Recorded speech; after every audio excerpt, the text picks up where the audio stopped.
अभी अभी तो नए साल की शुरुआत हुई थी और देखते ही देखते अब मार्च का महीना भी खत्म होने वाला है। इसके साथ ही फाइनेंशियल ईयर 2023-24 भी खत्म हो जाएगा और फाइनेंशियल ईयर 2024-25 की शुरुआत हो जाएगी। हमेशा की तरह नया महीना भी अपने साथ कई नए बदलाव लेकर के आएगा। इन बदलाव के लिए आप झटपट तैयार रहें। इसके लिए आपको पहले कुछ जरूरी काम निपटाने होंगे। आपके लिए यहाँ हम कुछ ऐसे ही जरूरी कामों की लिस्ट दे रहे हैं जो आपको 31 मार्च से पहले पूरे कर लेने हैं।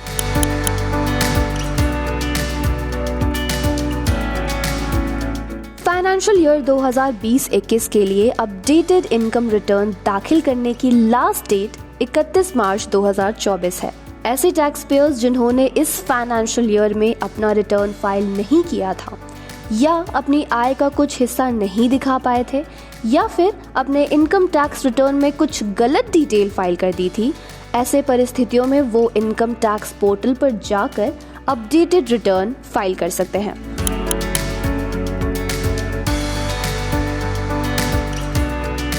फास्टैग यूजर्स के लिए भी 31 मार्च की डेट बेहद इंपॉर्टेंट है।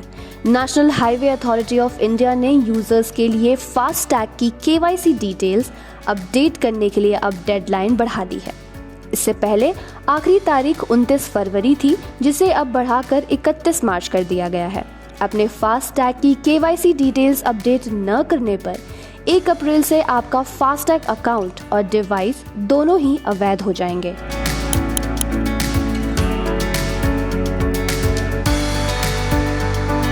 इकतीस मार्च 2024 तक पीपीएफ यानी पब्लिक प्रोविडेंट फंड और सुकन्या समृद्धि योजना में पैसे नहीं डालने पर आपके ये दोनों अकाउंट्स डीएक्टिवेट हो सकते हैं। पीपीएफ में आपको 1 साल में मिनिमम 500 रुपए और सुकन्या समृद्धि योजना में मिनिमम 250 रुपए तक का निवेश तो करना ही है। अगर आप ऐसा नहीं करते हैं तो आपके अकाउंट को डिफॉल्ट घोषित किया जा सकता है और आपको इस पर भारी जुर्माना देना पड़ सकता है।